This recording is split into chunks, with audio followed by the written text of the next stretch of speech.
Have you ever been laying around absolutely bored, but you feel something watching you, so you get up and then you turn and there it is, a camera, and then you think to yourself, I could do something with this. According to the most credible source on the internet, Siri, the average videographer makes about $73,000 per year, but the average American makes around 32.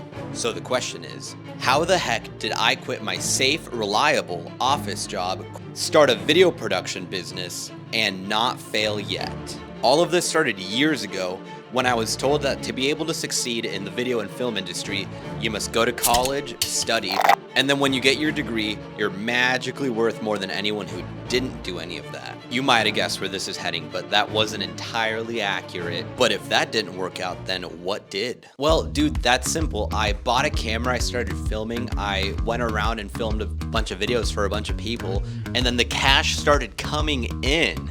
Okay, I lied, that didn't work. What it really took was a series of events that was purposefully planned, calculated, and completely worked for.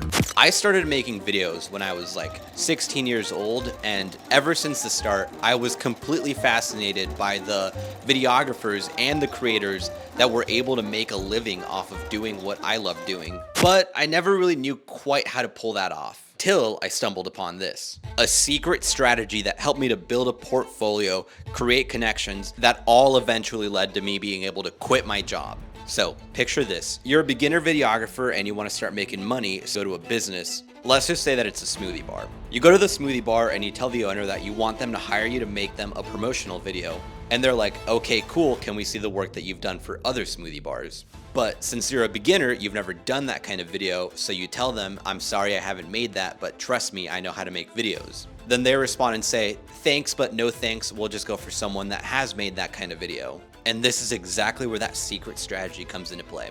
This is a little strategy called free to fee. That pretty much means that every time you want to try a new type of video, all you have to do is just film that first one for free, and then you could take that video to future paying clients so that they could see what you could do and what they would get from you.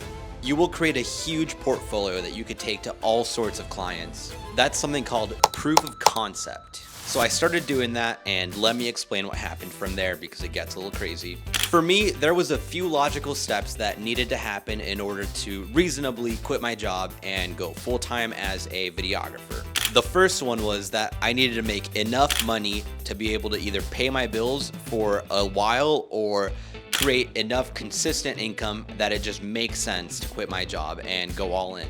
So the best idea that I had, which I honestly really recommend, is to pick one thing and get really good at that one thing. It would be great to be the guy that's really good at commercials and sports and promotional content and weddings and all that stuff.